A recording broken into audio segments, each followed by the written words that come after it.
Mike gave a brief overview of, what the HUD process is like and what a HUD home is. And then this is kind of what you're going to go through when you're putting together your offer and then doing your due diligence on these properties. Whenever HUD comes up with a rule, they always do make it very publicly known. So whenever we say HUD does this or HUD does not do that, there's generally going to be a way to tie it back to what's called a mortgagee letter. And that's an announcement that HUD makes to everybody out there. So the one that you see on your screen right now as an example is the mortgagee letter that was released in 2015, and it was the 17th mortgagee letter of the year. So whenever they have a new rule or a rule change, they'll make an announcement for this. So this particular one had to do with HUD used to, before they would put the house on the market, would order an appraisal, which they still do. And then on that appraisal, the appraiser would note all of the deficiencies, things that need to be corrected before you can get FHA financing on the house. And then also the value of the home, and HUD would base their list price on the appraisal value. They do not do that anymore. They still send out an appraiser. The appraiser will still note any property deficiencies, but note it's an appraiser that's doing it. It's not a contractor. So the appraiser will do, to the best of his ability, kind of a guesstimate on how much it'll cost to fix it, and then identify the problems. HUD will give that list out to you, but they don't provide you with a copy of their appraisal or the appraisal value. In fact, even Mike and myself, we don't get to see that as their listing brokers. They ask us to do a BPO as well, and then sometimes they'll do like another BPO or one of those online automated valuation systems, and that's where they come up with the list price. Okay, so the HUD appraisals are no longer available for you as the buyer's agent to use. The good thing about that is you're no longer tied to the value. So if HUD, let's say they list the property a little bit low, maybe it's listed around $350,000 and the market is hot, if you submitted offer at $360,000, what would happen is you're stuck with the appraisal value of $350,000. So either the buyer has to make up the difference out of pocket, or they won't be able to get financing through FHA. So it's actually a good thing for you in that sense. Okay. Commissions. So on HUD transactions, for the most part, you're going to get 3% commission as the buyer's agent. The listing agent also gets 3%. And the only exceptions to that are going to be two. If they're doing a good neighbor next door purchase where the buyer is getting a 50% discount on the price of the house, in that case, HUD says we're not going to pay any commissions to either agent. You, as the buyer's representative, you can always negotiate with your buyer and say, hey, Mr. Buyer, I'm getting you a 50% discount on this house. I think you should pay me a commission outside, of the seller paying it, because they're not paying anything. And the buyer can, and in fact, they can even finance that cost. So as the buyer's agent, you won't get paid a commission on a good neighbor next door property. However, your buyer can pay you the commission on that.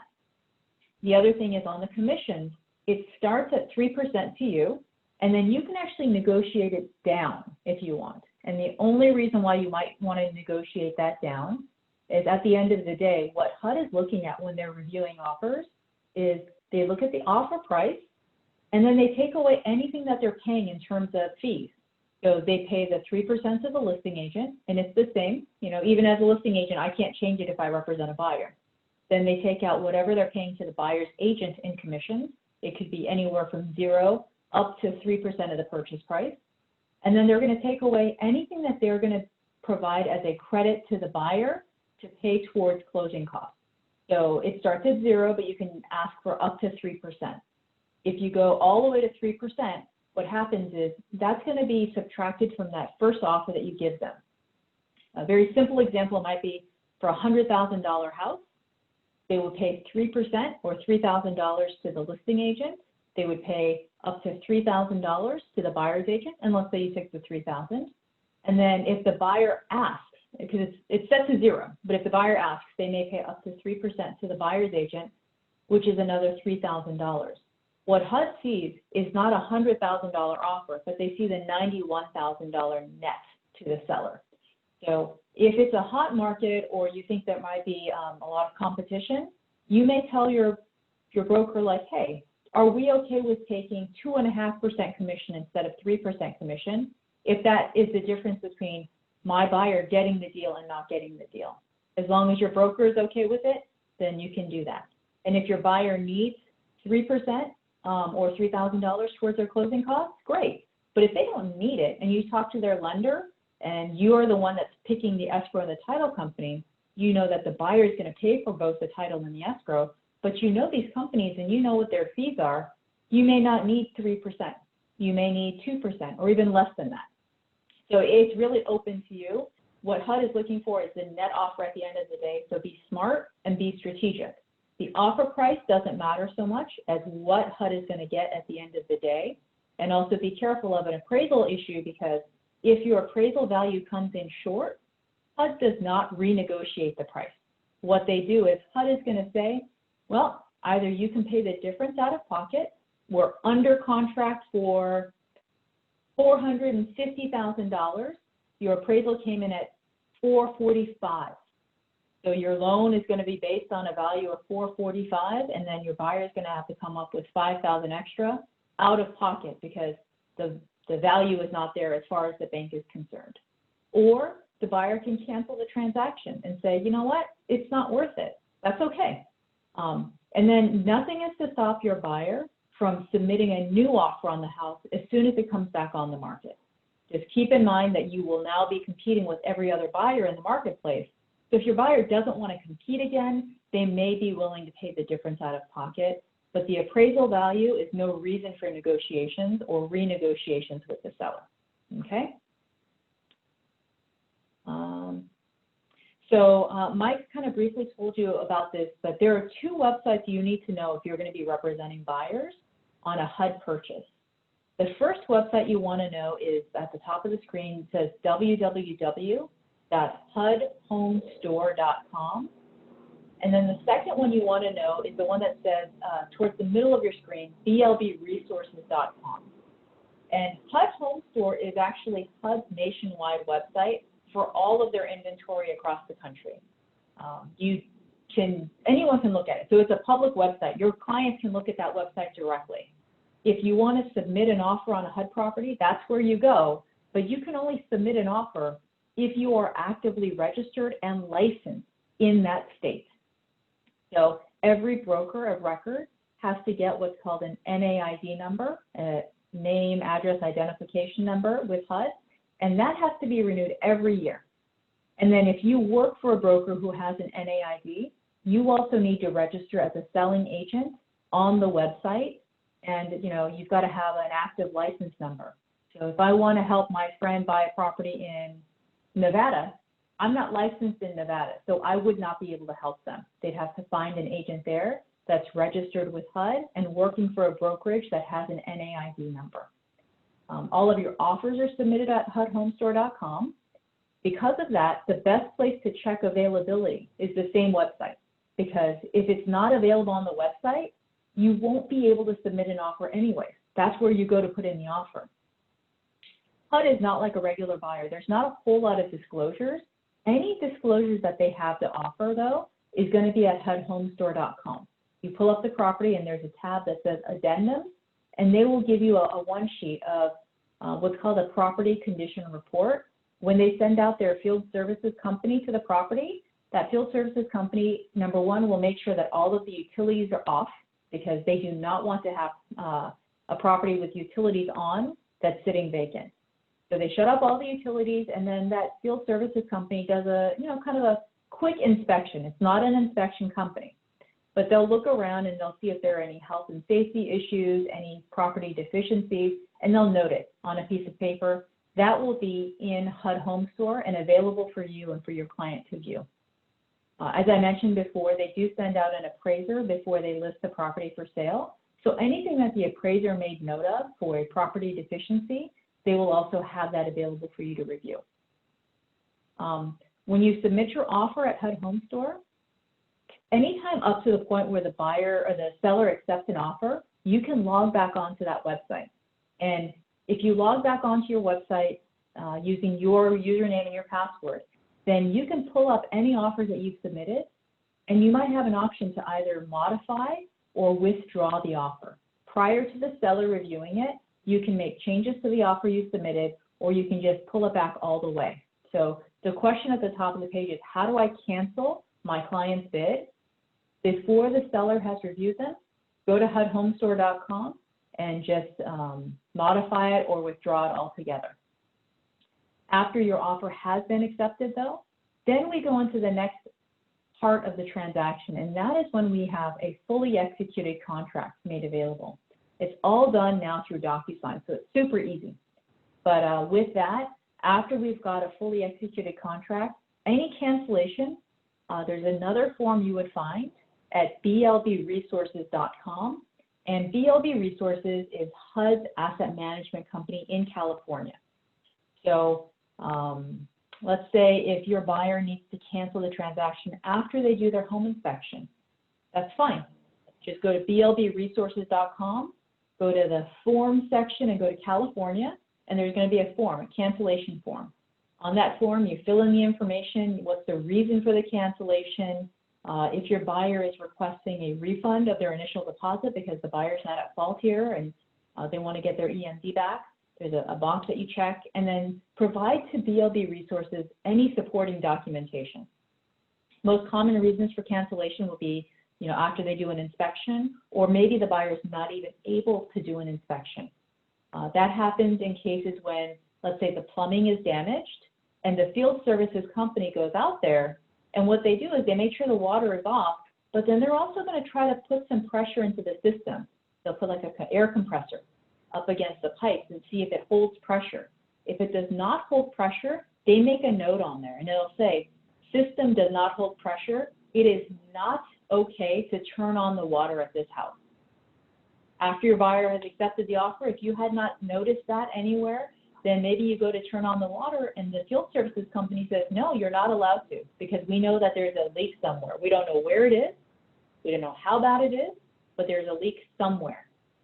And if that's the case, then your buyer's like, well, I can't buy a house without seeing what it looks like, without knowing whether or not there are plumbing issues. That's fine. That's a reason for cancellation. So put that on there, and then maybe include a copy of an email or the field services email that says you're not allowed to turn on water, and that's a reason for you to cancel the transaction. Another common reason for cancellation is maybe the appraisal value didn't come in or the buyer's loan was denied. Put a copy of the appraisal behind, or put a copy of the lender denial letter behind, and you'll be fine. If you have an owner-occupant buyer, for the most part, HUD is pretty nice, and they're pretty generous and understanding. Your buyer is an owner-occupant, and they're within their due diligence period. Your buyer's going to get 15 days to do all of their inspections and appraisals after we have a fully executed contract. If they do it within that 15 days, chances are pretty good that they're going to get their initial deposit back because they were doing their inspections, and that's why they're canceling. After that, it's a gamble. You may still ask for it back, but I would not expect it, and I certainly wouldn't promise to the buyer, oh, this is no problem. If you have a buyer that's an owner or an investor, whether this is a second home for them or they're planning to rent it out or they're going to fix and flip it, those investors are not likely to keep their earnest money deposit after canceling. HUD does make investors wait a little bit longer to submit an offer. They ask those particular buyers to be a little bit more wary before submitting the offer. They've got to wait. So they have an opportunity to maybe go through the house with their contractor and take a look at it even before submitting their offer. So with those buyers, they are treated a little bit more like sophisticated investor types. HUD's not going to give them their earnest money deposit back for just any reason. So just prepare your buyers for that. The good thing is the EMD for a HUD transaction is not that high. We went over that. After your bid acceptance, then you can sign the cancellation form that you find at blbresources.com. When you submit your offer online, you will see an option to check a box that says, if your offer is not accepted, would you like this to be held as a backup? I would highly recommend yes, because there's no reason not to. If there's anything that comes back on the market, these days what HUD does is they just put it back on the market. It's listed again on HUD Home Store, but you'll get an email notification saying, hey, good news, this property is coming back on the market. So check out HUD Home Store, log on to your MLS for more details. So at the very least, you get a notification. Worst case scenario, you get a notification rather, and then best case scenario, they may call you individually. They don't do it often, but they do it sometimes. Maybe there weren't that many backup offers, or maybe, you know, it's been on the market for a long time and you were really close. They may call you, but there's no obligation to you as the buyer or the buyer's agent, or just because they call you, you don't have to go under contract. So pick yes, there's no reason not to. How is a HUD home financed? Mike went over this. You can use any kind of financing as long as you can buy that house as is. So, you know, most common questions for buyers is, well, how am I supposed to buy this house if I'm getting an FHA loan? Keep in mind that HUD homes are houses that were previously financed using FHA financing. So HUD is going to make some special exceptions to make it possible to finance your house using FHA again. HUD is still not going to make repairs though. So this is what they do. If you can buy the house cash, no problem, buy it cash. If you're going to use hard money or, you know, conventional financing, great. As long as you can buy it as is, no harm, no foul. Really all that HUD cares about at the end of the day though is the net. So they don't care if you're using cash. They're not going to give you a discount versus someone who's paying full price using conventional financing. If you do want to use FHA financing, there are the different financing codes to look at based on what the appraiser says.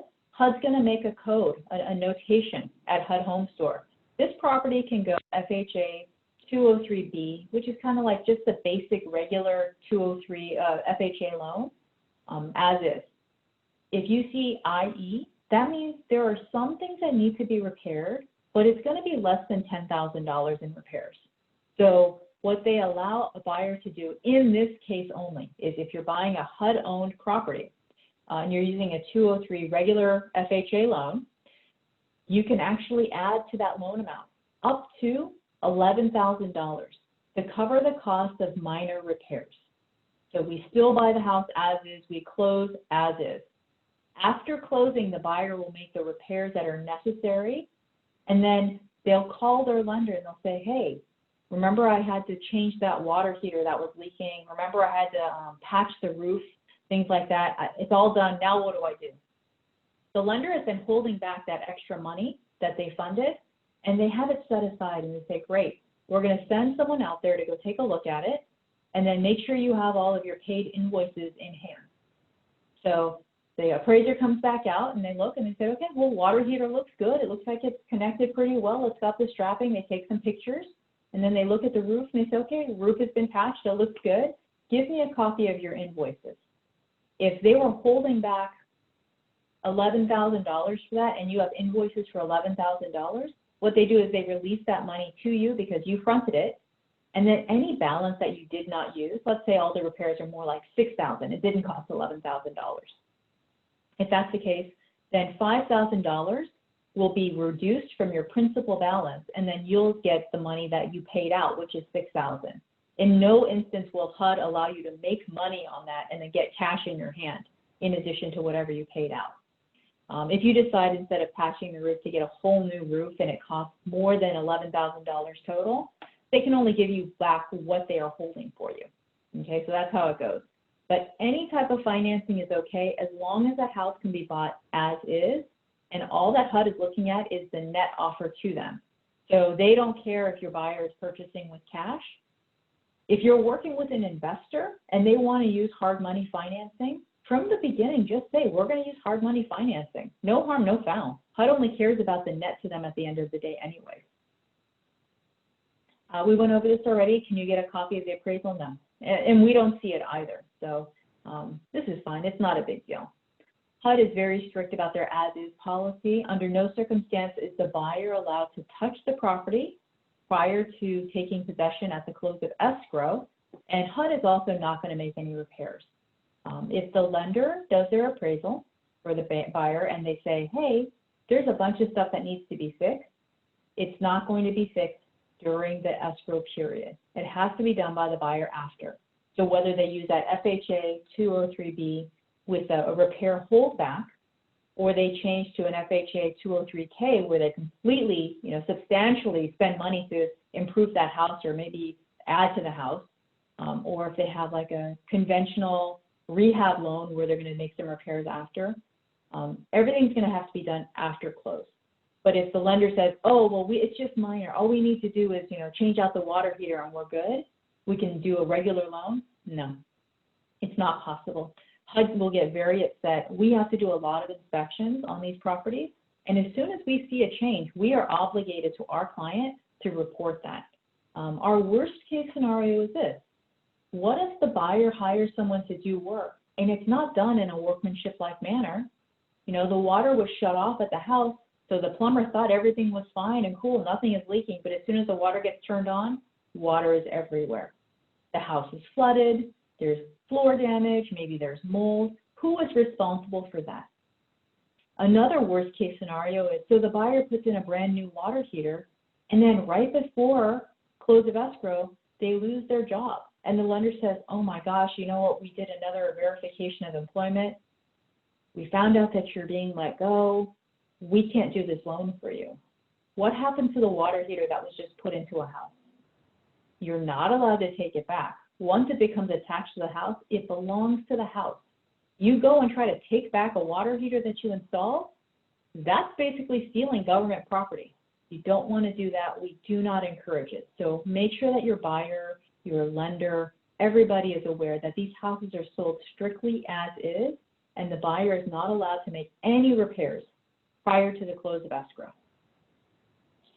As I mentioned, the buyers have 15 days after contract ratification, which is when both parties have signed the contract, to do their inspections. Oh, and don't forget also that the buyer will have to get the utilities turned on, because the field services company for HUD, they are always going to shut off the utilities whenever possible. The only time that they don't do it is if they're in a condominium complex and all of the condos are connected and they all share a water meter. They're not going to turn off the condos building's water, but otherwise all the utilities will be turned off. And on a single family house, they'll shut off the water too. Prior to close, the buyers are not allowed to do any repairs or improvements. Obviously, they cannot move into the house or change the locks. They can't put any personal property on the premises either. This is all fairly straightforward. I don't think that there's any indication that this would be different for any other house that they're in the process of buying. Extension. So based on the buyer type and based on the financing type, all of our contracts are going to have a 30-day, 45-day, or a 60-day escrow period. If you think that it's going to go over that period for any reason, request an extension. The request for the extension, that form is found at blbresources.com. And with that form, you fill out the reason for the delay and then any supporting documentation. And then you've also got to pay a fee.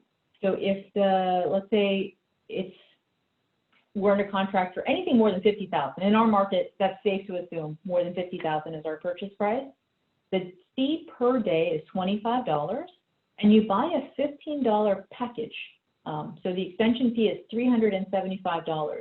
If we only use 1 day of a 15-day extension, they will take that $25, but then they will refund the balance at the close to the buyer. So you put in the entire 15 days up front, and whatever portion is not used gets refunded to the buyer. Remember, you're not allowed to give your buyer a key at closing. Don't even try it. It's not worth it. And then also, as soon as they take over the house, do not allow your buyer to keep that key for any period of time, because your buyer might be tempted to be like, oh, well, we'll change the locks when we get around to it. Problem with that is we are not the only ones with the keys to that property. The field services companies have it, the grass cut vendors have it, other inspectors may have it. And if your buyer is in the process of moving things back and forth and they have not rekeyed the property, somebody else might go into their new home and see something and either mistakenly throw it away because they think, oh, this is signs that there's a squatter in this HUD-owned property, or they may just take it and there's no recourse. You can't find these people. So always tell your buyer to rekey at closing and don't give them the key. Best thing to do is maybe just meet them at the house, give them their closing gift, take a photo, and then take that key out of the lockbox, unlock the door, and then put it back in the lockbox and lock it up. And maybe your closing gift can be some new nice doorknobs and deadbolts. E-signatures are now accepted, so after your offer is accepted at HUD Home Store, you're going to be entering in a lot of information on that form. One of the things is you put your buyer's name, first name, last name, and their email address. If their offer is accepted, ELB Resources will put together the contract package per all of the terms in the agreement, and they send it off for digital signature. So it's actually very easy and very fast and fantastic. We used to have to go back and forth and make sure that we've got original wet signatures. They would recommend using like blue ink so that they would know it's not a photocopy or something. Now it's all through DocuSign. It's really easy and simple.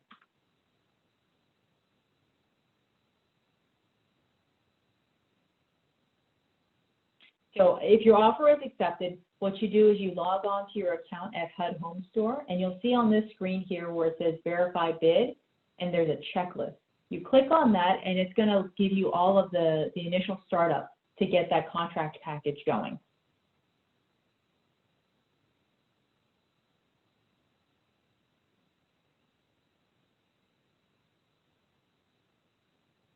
The only thing that you're going to need outside of that DocuSign contract package is you're going to need to get the buyer's earnest money deposit, the EMD. On a HUD transaction, keep in mind there are only two forms that are acceptable to HUD.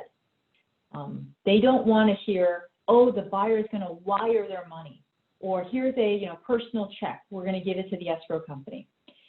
Before HUD will even sign the contract package, they want to verify that the buyer or the buyer's agent has delivered to their local listing agent the original earnest money deposit in the form of a cashier's check or a postal money order. So a cashier's check is when you go to the bank and you tell them, I need a cashier's check that says cashier's check on the face of the check. They may say, oh, well, we can save you some money. How about if we give you an official check? Not the same. HUD only wants to see a cashier's check. If you're going to get a money order, you have to get it from the post office. They don't want to see it from Western Union or MoneyGram or 7-Eleven or whatever. Just go to the post office and get a money order there. It's always going to be paid to the order of the escrow company that the buyer has selected. So on a HUD transaction, the buyer pays for the escrow and the title. Buyer gets to pick the escrow and the title company. Make sure that it's made out to the escrow company. Make sure somewhere in the memo line you've got the FHA case number and or the property address. If the check ever gets misplaced and someone finds it, we'll at least know what the heck to do with it. And in terms of the amount, so it's also based on purchase price. So in our market, we're generally going to have a purchase price of over $100,000. Our earnest money deposits are going to be $2,000, okay? And then you have 2 days to get the original cashier's check to the local listing broker for HUD. Another thing that you're not going to be able to provide through that DocuSign contract package is proof of funds.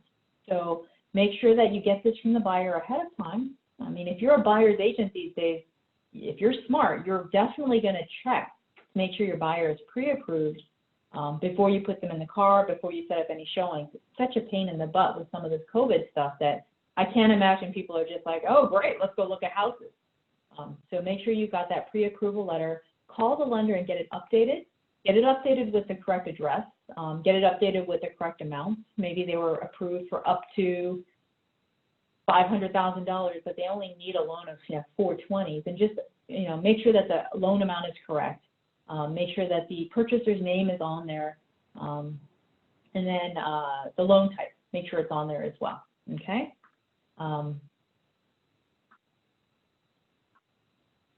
Okay, I get to that. So all of these forms now can be DocuSigned, including you as the buyer's agent will sign some documents, and your broker will also sign some documents. So make sure that everybody's information is in there.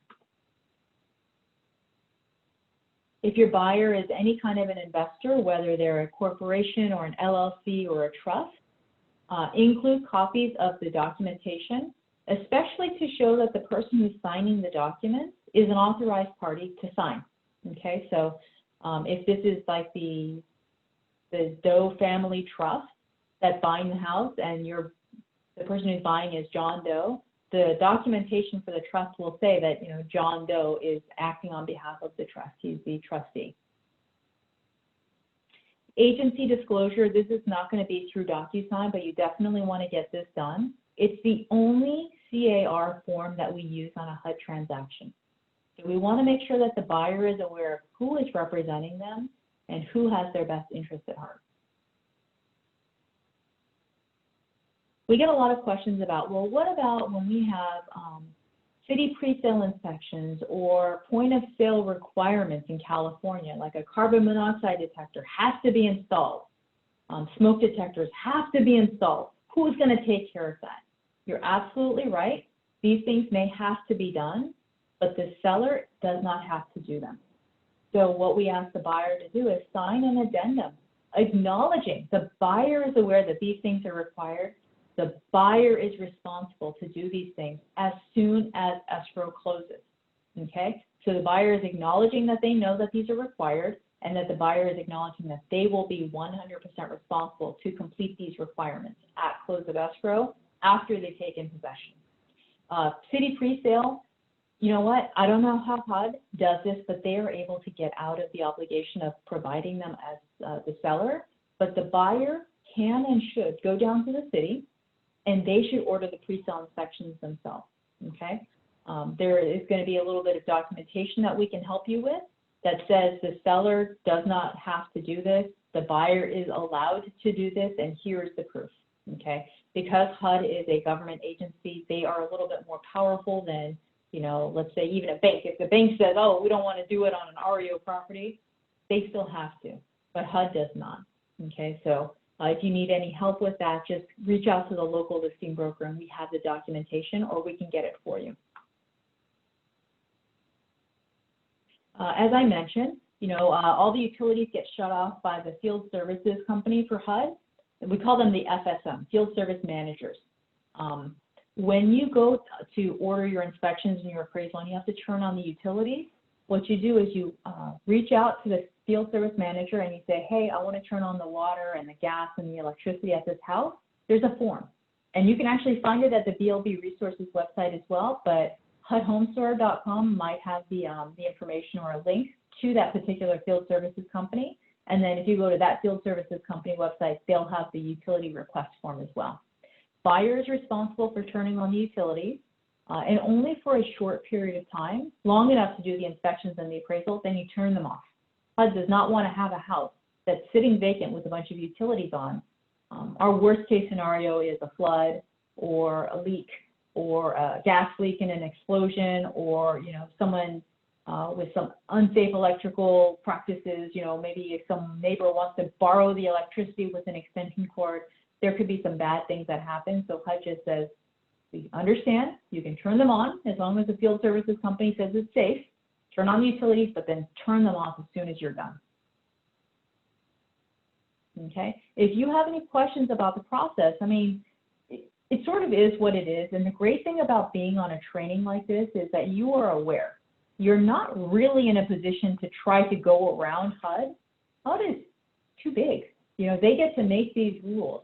But if you have any questions about the sales contract or the process, you know, BLB Resources makes themselves available. The local listing broker for that particular property is probably the best one to call. So if you see a property that's listed by Mike Potier, you can call Caroline and say, hey, I have a question about this property. But if it's not mine, I'm probably going to direct you to Mike because he's also more familiar with that particular property and vice versa. You know, Mike might be a nicer guy than I am, and maybe you feel more comfortable talking to him. But if you're calling to ask about a question where I'm the agent, he may say, you're better off calling Caroline because I'm not that familiar with this property. Okay? Here's one really awesome thing about HUD properties. So, you know, right now, in general, it's slow, and I get that.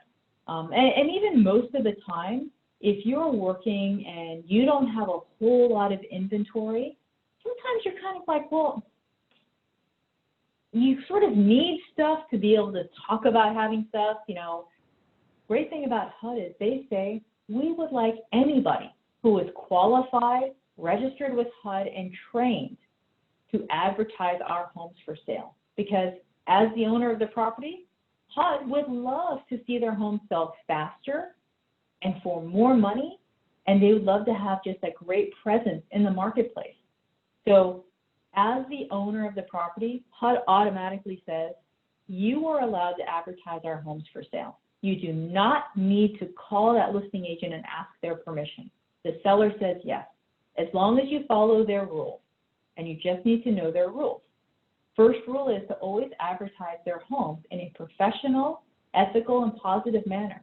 Never say anything disparaging about HUD or a house that HUD owns. You know, it makes them look bad. It makes them look like they're not taking care of properties, that they're bad stewards of the property. That's not the case. You know, HUD is very adamant about selling properties as is, but they're not in the business of rehabbing a house that needs work prior to selling it. No, they'll make it safe. They'll make it secure. They'll make it, you know, without any health and safety issues, but that's it. When you talk about these houses, you can call them HUD Home, HUD Owned, HUD Acquired, or simply just say for sale. You do not need to use the terms repo, REO, foreclosure, distress. They don't like that because it makes it seem like that house is, you know, in some kind of a negative connotation. It's also really important that you always use that equal housing opportunity logo. No buyer should feel that they are not fully welcome and expected to be able to buy a house in any neighborhood that they want. In our areas, I mean, I want to say, you know, maybe I'm being naive, but I want to say in Southern California, it's such a melting pot. We don't get to see this kind of bad behavior, but there are some areas where people may say, oh, well, you know, your people wouldn't like that. We can't say that kind of stuff. A, it's not true, and B, that's not up to us to decide. If HUD is owning a property, they want everybody to have equal opportunity to buy it. HUD only sees green. Can you afford the house? Can you finance yourself into that house? If so, you are more than welcome to come buy this house. If you know of anything to disclose, whether it's in a flood zone or there's an HOA present, please advertise it in advance, because the last thing you want to do is to get a house where your buyer's excited to buy the house, you're under contract, and let's say it's in a flood zone and you knew it and you didn't say anything. And we get all the way up to closing and the buyer calls and says, oh my gosh, I cannot get insurance on this house. And you say, well, what are you talking about? You can't get insurance.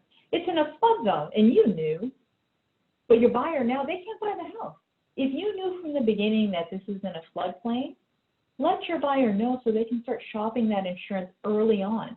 Or if they get their insurance policies and it's way too high for them, maybe they don't buy the house.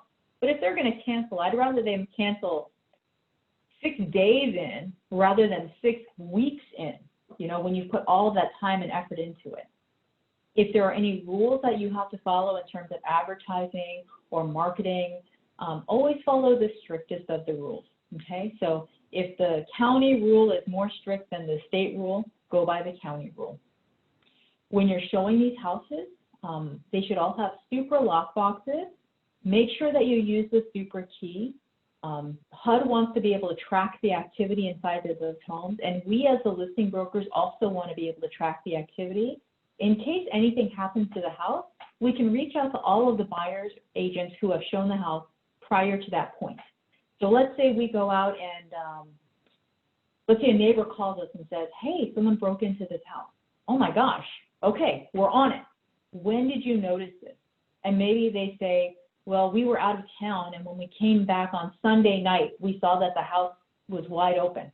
Okay, so we're going to check the super lockbox history, and we're going to see who was there before Sunday night.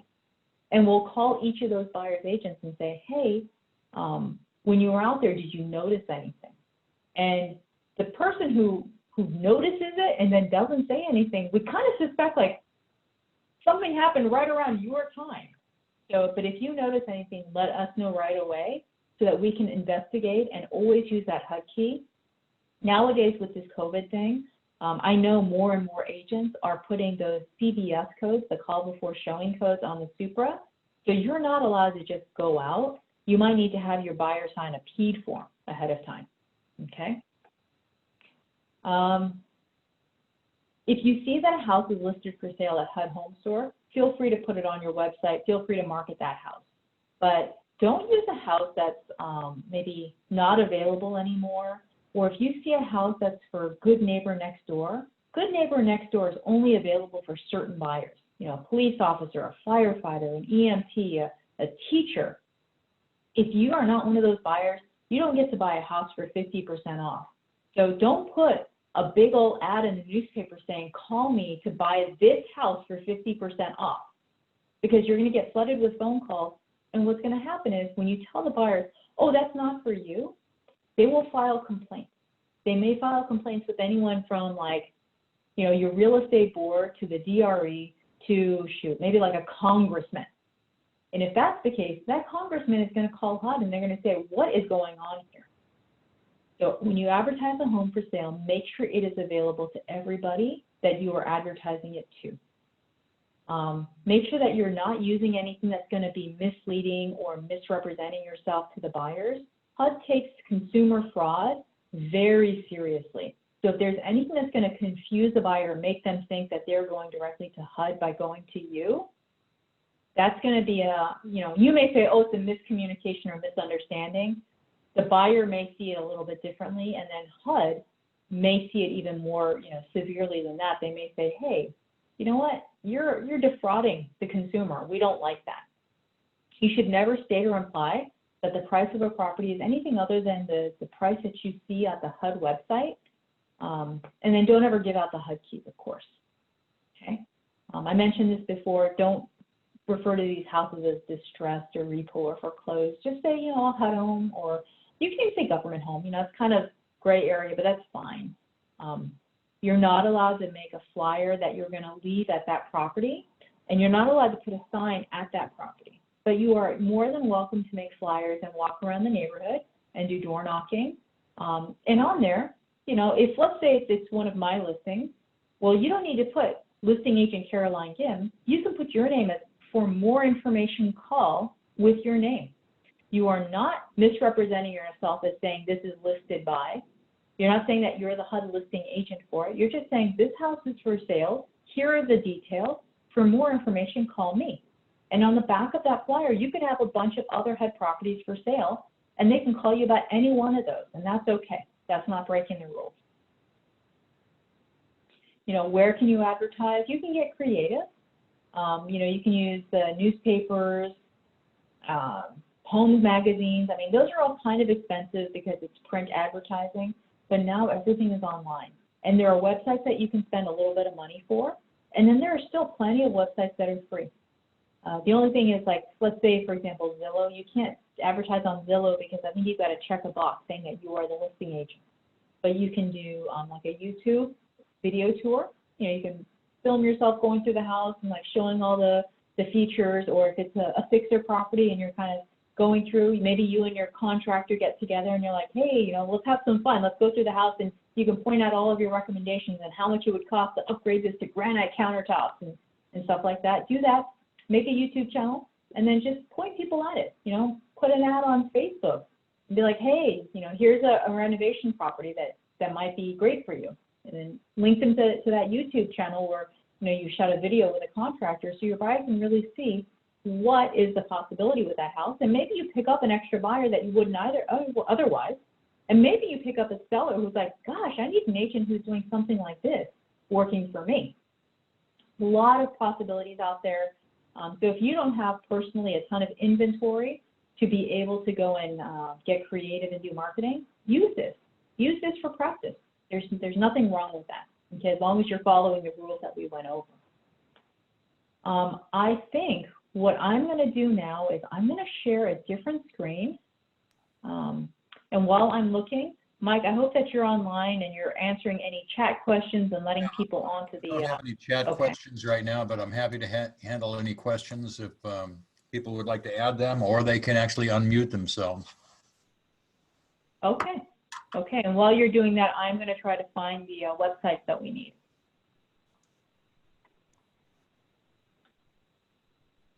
Are there any questions? I submitted my question on the chat. I wonder why, let's see. Are you the new agent? Yes. Okay, perfect. Yes, we're going to take you actually to the site and show you how to submit an offer.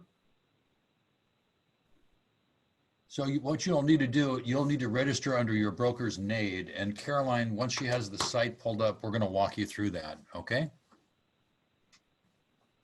Okay, thank you.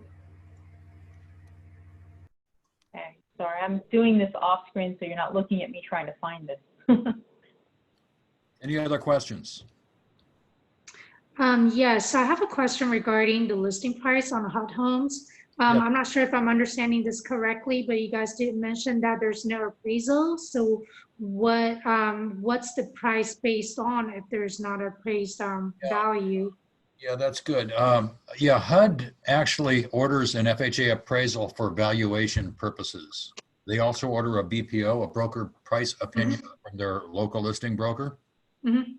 If they're out of variance too much, they'll order a second BPO or a third. As many as until they get their arms around what the true value really is, they may also use desktop valuations. That's strictly done for valuation purposes in marketing. That appraisal is no longer released. And that's per the mortgagee letter that Caroline went over. And that mortgagee letter is there in case your lender's not aware of it, because the lenders are used to being able to access that FHA appraisal. That's not true any longer, okay? You will need to get a new FHA appraisal. So the buyer would need to get one themselves? That's correct. And then is there like a contingency period for that? Is that within the 15 days? Yeah, it's just the HUD contract is a little bit different than what you're used to. There's only one standard form in the car contract, and that's the agency disclosure form. Everything else is different, and we're going to go over that with you right now. Okay, awesome. Thank you. Okay. All right, so I wanted to show you the two websites that I had discussed earlier. This is HUDHomestore.com.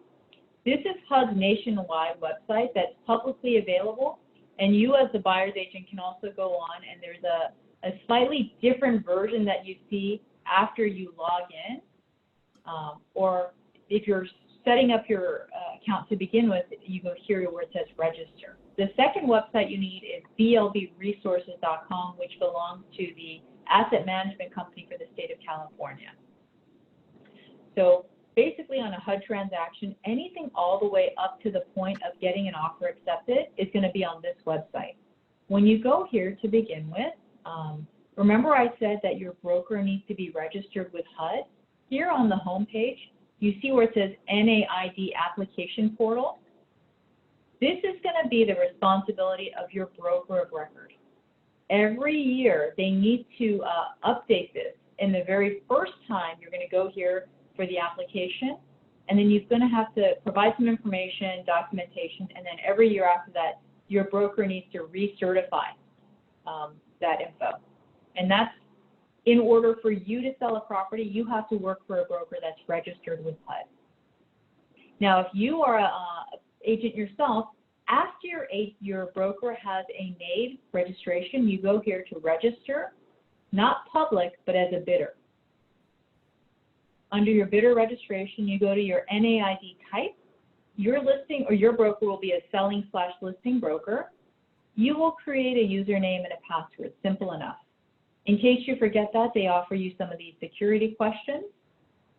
You put your first name, your last name, your email address twice, and your phone number and your fax number here. Okay, now let's just say where it says NAID, you put in the selling broker.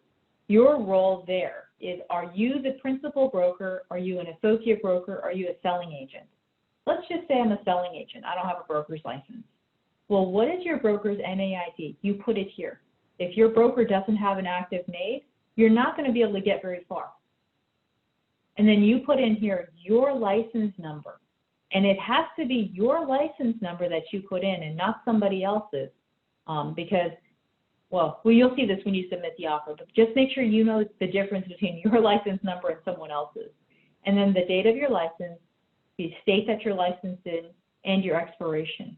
So with one login and password, you could theoretically be working in 5 different states for 5 different brokers, and you have 5 active licenses, all using the same username and password. Now, if you're in a position where you have 10 licenses in 10 different states and every broker that you work for has a NAID, maybe you need 2 usernames. I've never met anyone with that kind of an issue. But this is all you need in order to register yourself to help your clients buy a HUD property. It's pretty simple and straightforward. Your broker needs a NAID, and then you need to register. Your clients can also register as a bidder. As a public. And when they register, they'll do all of this stuff. Now, they're not going to be in a position to submit any offers, but what they can do is they can set up searches. And if they set up a search, what they do is they make it so that after there's, let's say, they're looking for any house that hits Riverside County under 200,000. So anytime a property that meets that criteria comes on the market, they're automatically emailed. And that's why a public person might want to register. When it says bidder, think about an auction. It's kind of an auction style. You are the bidder on behalf of your client. Going back to the home page, this is to let you know that this is HUD Homes nationwide. And you can probably just barely make this out on your screen, but see how all these states are dark blue, and then there's a couple of states in here that are light blue? What that means is that there are no properties for sale in those states. There are none. And then there are properties available in this state. So California is possible. Then they also have special programs here with like, I want to see all the good neighbor next door properties that are available throughout the country. If I click on that, everything turns light blue and only a few of these are dark blue. I hope you can see that. You know, we're a nonprofit. If you're a nonprofit, by the way, you need to register with HUD as a nonprofit. You don't just get to waive some nonprofit paperwork and buy houses at a discount. But so none of these states that are light blue have anything available for a nonprofit to buy. The fastest and easiest way to do a search, though, is by far this middle section that says search properties. There are 2 that are required. You got to put in your state. So in the state of California, I definitely want to see something in, let's say, Los Angeles County. As long as I have put in the state, I don't need to do anything else and I hit search. There was 1 property for sale in the city of Pomona. Right now, it's a exclusive listing period. If I hover my mouse over this question mark, it's going to say it's only available for owner-occupants, nonprofits, and government agencies only. The asking price on that is $400,000. If you want more details, click on this hyperlink. You're going to see lots of pictures of a home. These are probably also available on the MLS, but you know, if you're just here and you're looking around, you're like, okay, I got an idea.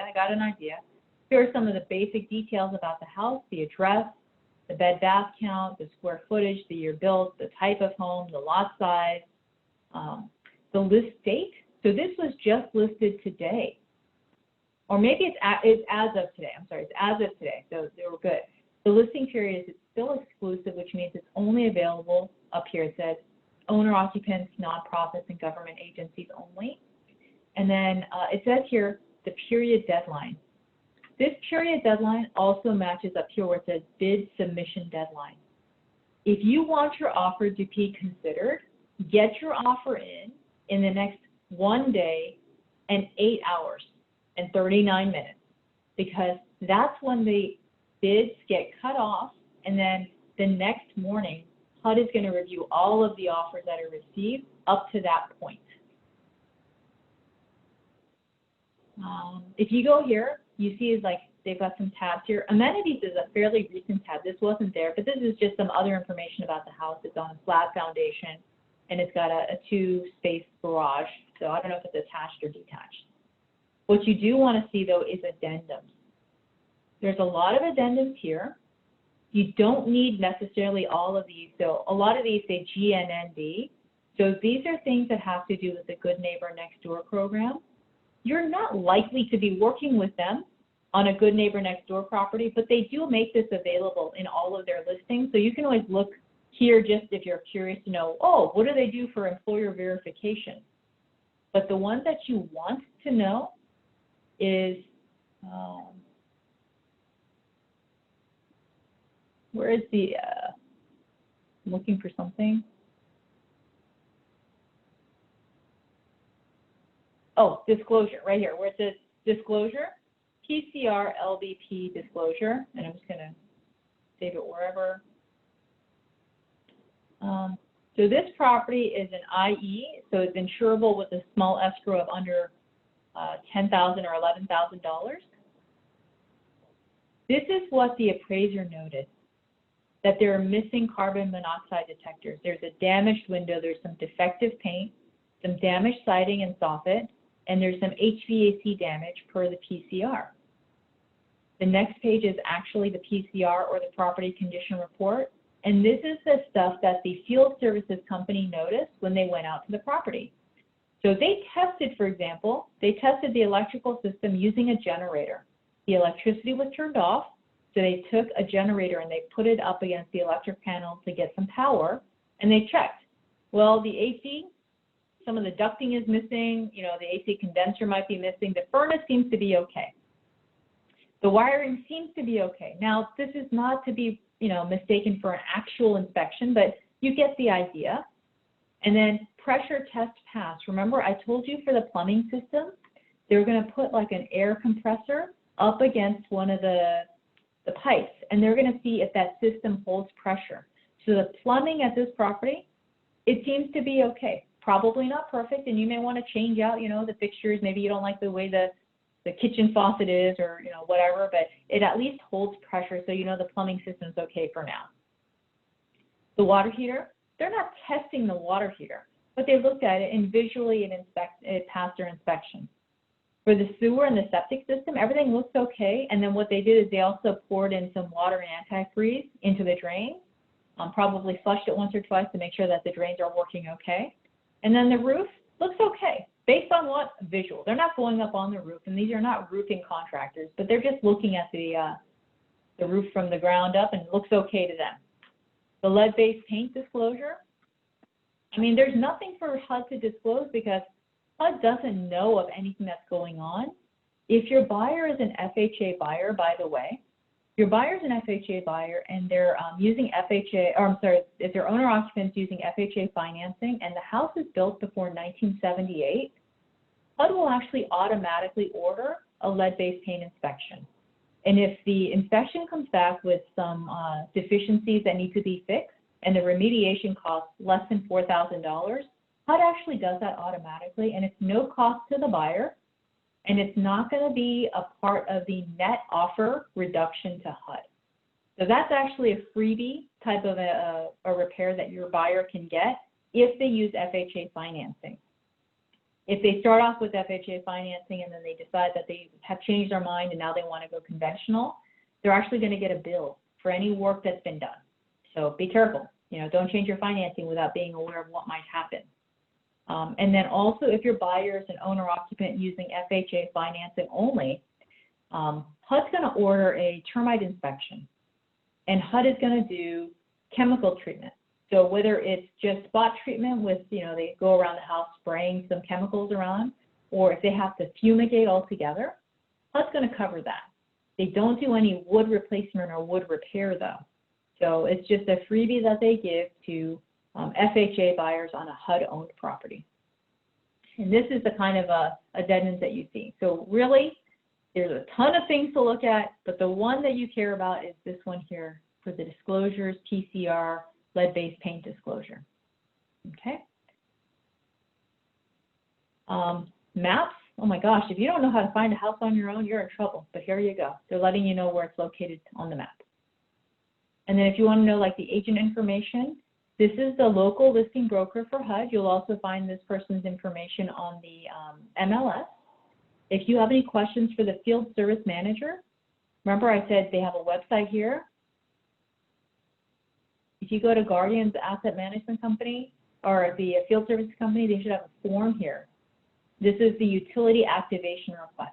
So after your offer is accepted, after we have a fully executed contract, you go to this page and you put in the FHA case number, the date, the property address, all of this stuff. And then you're putting in a request. We would like to turn on the gas, the electricity, the water, that kind of thing. Okay? And if you want to submit an offer on a property, let's go back here. You're going to see two options down at the bottom. One is, are you a first-time buyer? This is to find a broker. So if you're a member of the public, if your buyer's on this website and they're curious, they're going to be directed to find a broker. You click on this, it's basically going to be any broker that might meet a criteria. So let's just say in the city of Downey, California. They're going to see every single person, and there's at least 174 brokers that are in this city of Downey that are able to help them buy this house. This is a bit overwhelming, but if your buyer has nobody, they might click on this and find the nearest guy and just do it. If you're a HUD registered bidder, which you should be as the buyer's agent, this is where you go to submit an offer.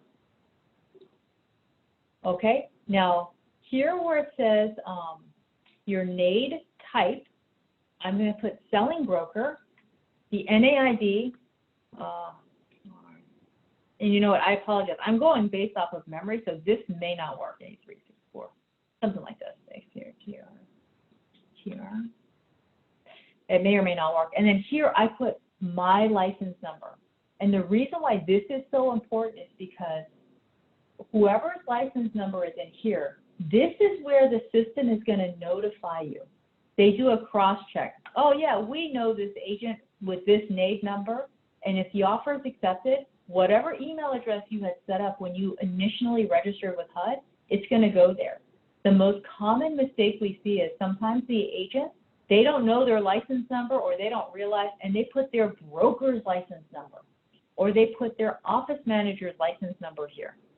And then when their offer gets accepted, it emails their broker or their office manager.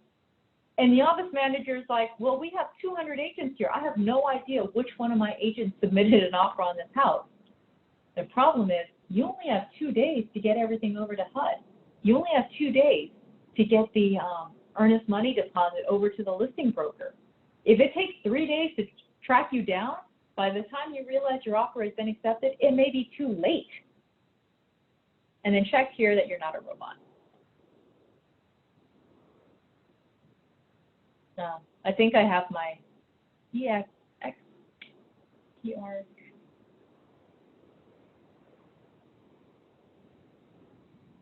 Yeah, you know, I'm sorry, I don't know my name offhand right now, and I'm not in my office. I'm doing this from home.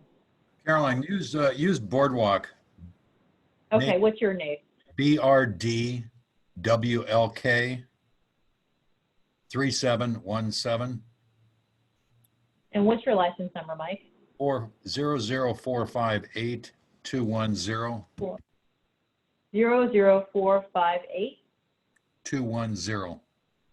210. My God, your license number is old. No wonder David teases you.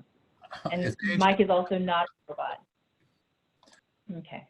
So once you're logged on, now imagine if I was one of Mike's agents, and if I was using Mike's information, Mike is going to get the confirmation email and everything.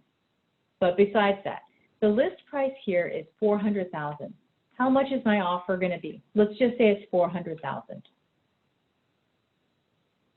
Do you see how now down here it's auto-populating with a bunch of information? Well, automatically, this field is fixed and you cannot change it. This is the agent, the commission for the agent representing the seller. This is automatically set to 3%. Now this box is automatically set to 3%, but you can actually change this to 0, all the way back up to 12,000. This is your commission. This is the buyer's agent commission. If I try to make it 13,500, it'll do it, but it's not going to do anything. So just know that the maximum you can be is 12,000 on here. And then right now, the seller is not giving any credit at all to the buyer towards closing costs, it's automatically set at 0.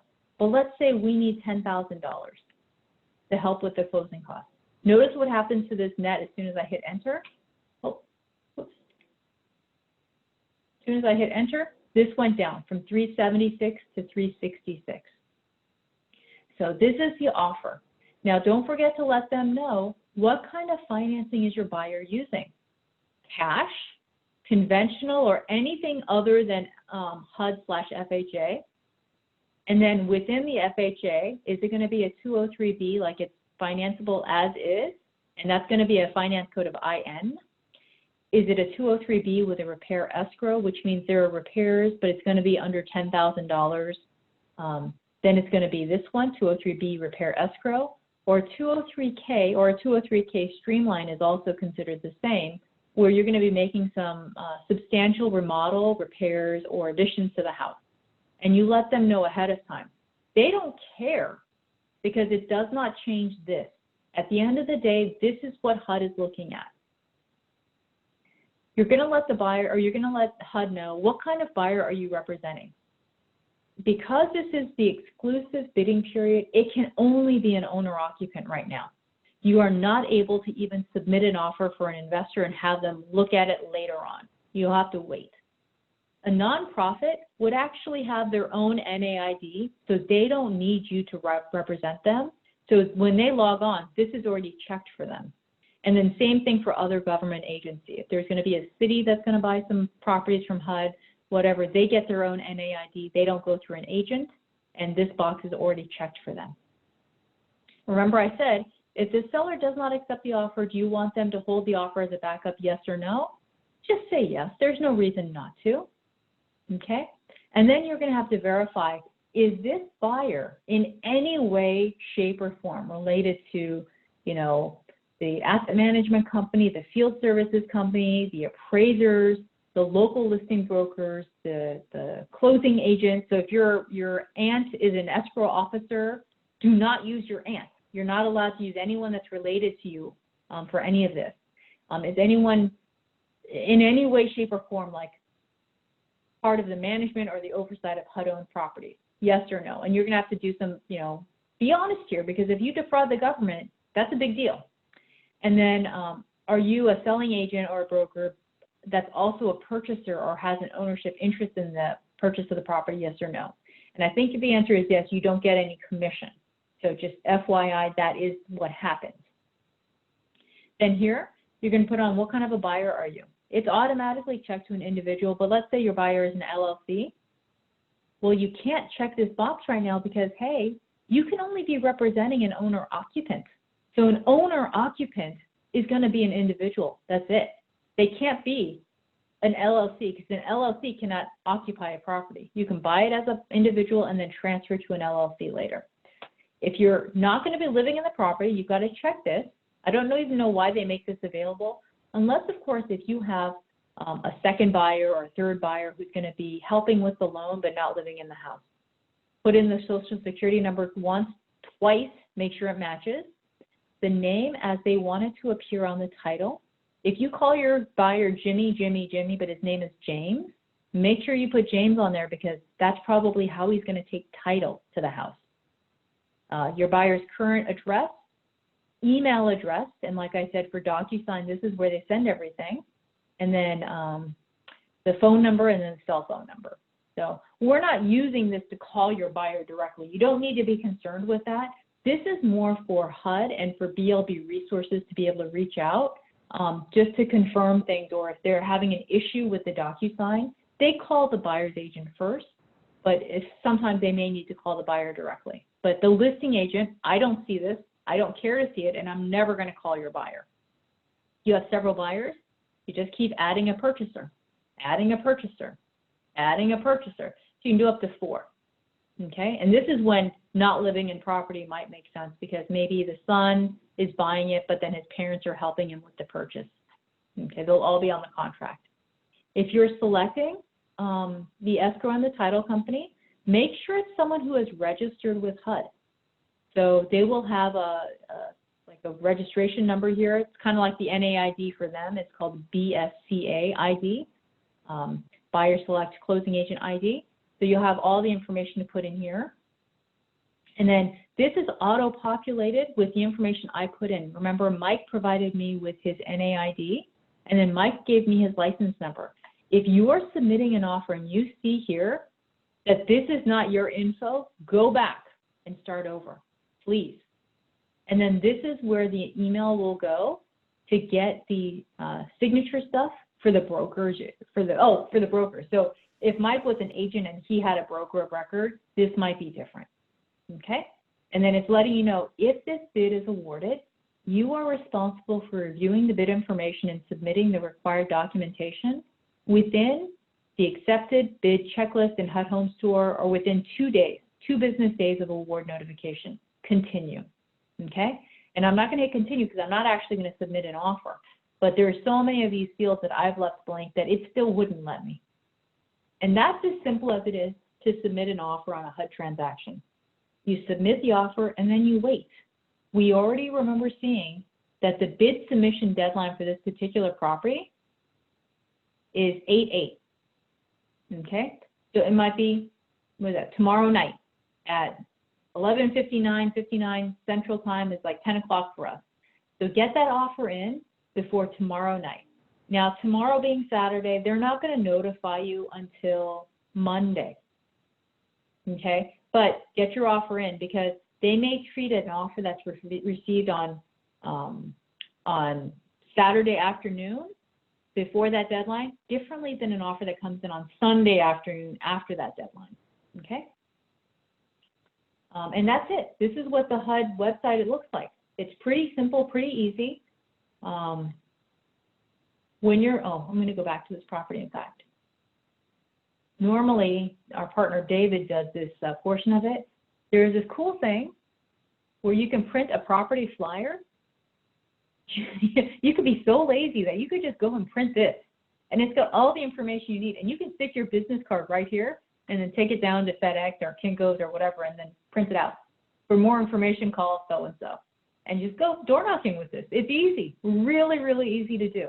I mean, if you want to put together a nice looking flyer or something, you're more than welcome to. But if you're like, I need to go door knocking on a Saturday, which, these days we don't do so much. But, I want to go door knocking on a Saturday. Just print this out, stick your business card on it, and just go walk around. Really easy. The second website you're going to want to know is blbresources.com. So when you come here, you're going to go more to the agent resources or to the events. So I'm going to take you to the events first and show you something. In the events tab, when we have to do a training like we do today, we have to let BLB Resources know that this is going on. Well, the cool thing is they add it to the calendar here. So you can see next month that there's going to be another training going on, and you can sign up for it. And all of the trainings should be free. If anything, it might be like a really small nominal fee that's paid to the board directly, or usually even that gets waived. I mean, it might be a couple bucks at the most, but they should, for the most part, be free. In non-COVID time, shoot, we even buy you lunch. Like, we will provide pizza and drinks to get you in there because we want to be working with agents that know what the heck they're doing. So we love training agents because I would rather train you for 2 hours and have a smooth transaction than to have to deal with an agent with a really bumpy escrow because they think they're too busy and they don't have the time to get properly trained, but are not too busy to call me at the office for like 45 minutes at a time, 5 or 6 times during the transaction. So if we can do every transaction with you guys, we'd be very happy. At the BLB Resources website, the other thing you want is, in addition to the events, is here the agent resources. Click on here where it says California. A few awesome things. Number one is the photo brochures. Click on this, and then you pick the area. For us, it's going to be California, Southern Region. Click on this. Oh my gosh, BLB Resources gives you marketing material, and it's not branded with the listing agent's information. So this is you. Again, stick your business card here, print it out, pass it around. You can post this on your website, in fact. There is nothing wrong with just putting this on your website. And sure, you may not cover Ventura County, but if a buyer is really interested, or let's say an investor with a lot of money is interested, I guarantee you would consider driving out to Ventura for a day on the weekend, or maybe partnering with another agent out there. You know, let's go 50-50 on this. I'm going to send my buyer out there. I've already pre-approved him. I'm registered with HUD. You just go show him the property. If we go under contract, make sure that you're there for his inspections. What do you think? What agent is going to say no to that? Come on. So, you know, if you want to advertise on your website, even for like the central region, like Kern County, maybe you want to represent buyers who are buying things in Bakersfield because they have more inventory. Fine. Just put this all on your website. This gets updated fairly regularly. Look, 8/6. Today is 8/7. So these are all updated as of yesterday. And BLB Resources makes this available. In fact, they even have excellent value bargain HUD homes. Yeah, sign up for the list, and this actually gets directly emailed to them. But you can email it to you, sign up for that list. And then when you get it, if you like it, forward it on to your client. Nothing to stop you from doing that. Going back to the agent resources in California, there's a couple of videos you can watch. Training documentation. I think I saw one person was taking photos of her screen. Here's the better thing to do. Right here, it's called the Selling Broker Handbook. You open this up, and give it a second. This is 38 pages of all kinds of stuff. And this is going to go over most of, if not all of, what we talked about today. And it's a great reference book. So if you have any questions about the process, and you kind of feel a little bit shy about calling us, or it's late at night, or it's on the weekend, and you just need a quick answer, download this first. Download this second, which is the quick reference guide, which is the most common questions that brokers ask. It shows up on here. This is 5 pages. This is a great reference material for you. Contract packages, which we don't need so much these days because once your offer is accepted, BLB Resources will automatically generate that contract package based on the information that you provided when submitting your offer, but it's here. A request form. So if you want to cancel the escrow, here's the form. If you want to extend escrow, here is the form. If you need to maybe change your financing type, here is the form. You want to add a buyer or remove a buyer, probably for financing purposes, here is the form. If you're not sure how to complete a sales contract, here are the forms. I'll be honest though, you don't need to now. It's done for you. I mean, it couldn't be easier. BLB Resources will put together the contract package for you. It's pretty mindless. But if you want to see a sample of what the earnest money deposit check needs to look like, they provide you a copy. I mean, this is a great website just for resources. If you need to turn on the utilities, okay, we can go directly to the Guardian Asset Management website, or they provide it for you right here. Same form. If your buyer is selecting a closing agent, and your closing agent needs a refresher on how to do their job, come here and check this out, closing agent information. Any additional forms that you might need, you can find them here. If you're working on a good neighbor next door buyer or program, here you go. It's all here. It's very simple. HUD does their best to make this as easy and painless. They want to sell their property. They have some very strict requirements, which include they must be sold as is. But other than that, they try to make it easy to work with us and for us to make it easy for you, which is why they make us, as their listing agents, do these trainings so that the buyer's agents are not afraid to submit offers on these properties. That covers everything for our presentation material. Do we have any questions, Mike? Well, I don't see any questions here. Have you shown them how to select the app for their phone? No, you know what? And Back to, Yeah, Is it there on you here? There is an app for your phone that you can download, whether you have an iPhone or an Android. Wherever you are, you can just do a search for a HUD Home store and look for this app. The producer, or I don't know what you call this thing, but it's created by Yardi Systems, and it's called HUD Home Store mobile search. And if you're on the road, you can actually just do like, hey, show me everything that's nearby, and it'll show you everything that's nearby. That's pretty cool. Anything else? I think that's it. I can't think of a thing. Is there any other questions? No, I think we're good. Can I ask a question? Sure. Yes. Hi, yeah, I just got my license. Is it okay for me to buy one of these properties for myself and act as a buyer agent? Is that okay? The answer to that is yes. Of course, you can buy the property yourself and represent yourself. As long as you don't work for HUD, you have no problem. Mike and I are not allowed to buy properties, and our immediate family members are also not allowed to buy properties. Just keep in mind, though, HUD has a rule that if you are a buyer representing himself, you're not going to be able to get the commission on that, which is okay because that also, you just change your offer. You can either reduce your offer by 3%, or you can make that net offer to HUD a little bit higher, and that might make the difference between you getting the house or not getting the house. But yes, you can. Okay, thank you. And is this webinar going to be on Tri-County website? I don't know. Mike, do they make it available on the website? No, we, and because HUD is constantly changing their rules, we can't give out the PowerPoint presentation nor a copy of the webinar. If you want to come attend again, attend next month. And you can go on site to blbresources.com and look up the agent resources that Caroline just showed you.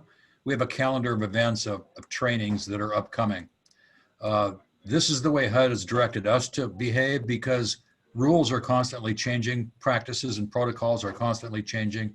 They want to make sure you're not operating on stored material that's ancient, that's outdated, okay? Or we can help you. We can just reach out to us if you have any questions. Thank you. Hey there, I have a question too. Hello? Yeah, please. Yeah. Oh, hi. So I'm also a newer agent. I'm not sure my broker does it. So does it matter whether your brokerage is traditionally always done this transactions or not? Is it just more up to the agents? No, What's important is that your broker is registered with me. That's what Right. matters. So as long as they've got the NAID, then you're good to go.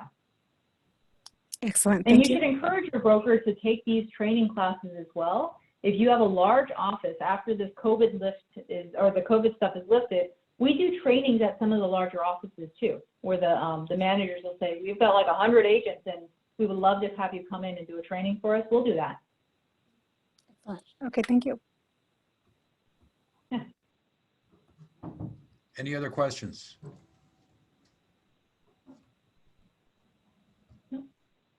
Okay.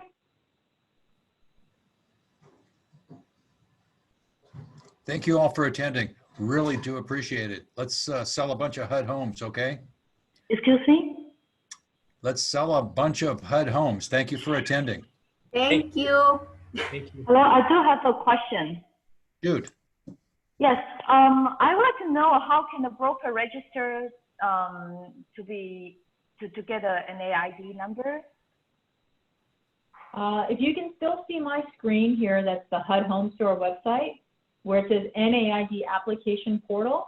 I don't see it. The So you need screen is down right now. Oh, hold on.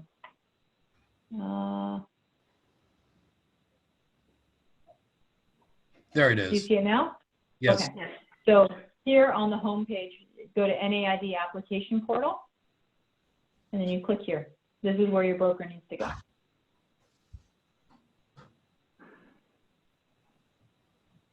Okay. So check with your brokers because it takes a few weeks getting a new NAID to process the information. Okay.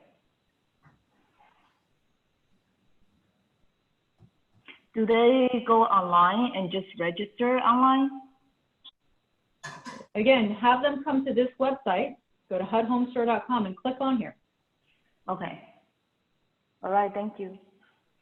Okay.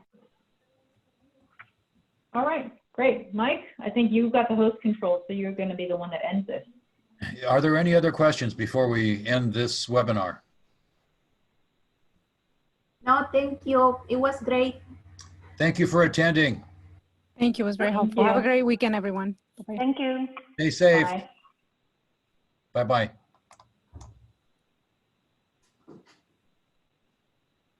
Hello, Mike. Yes. How do we get a hold of you? Is there any way we can get a hold of you if we have like any other questions later on? My cell number is 562-708-0870. 770. Okay. And do you have an email? Mike@mikepotier.com.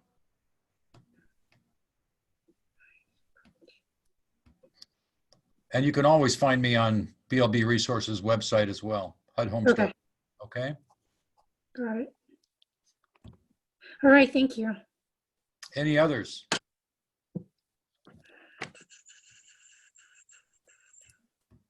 Thank you, guys. Have a great weekend. Stay safe out there, okay? All right. You too. Bye-bye. Bye-bye.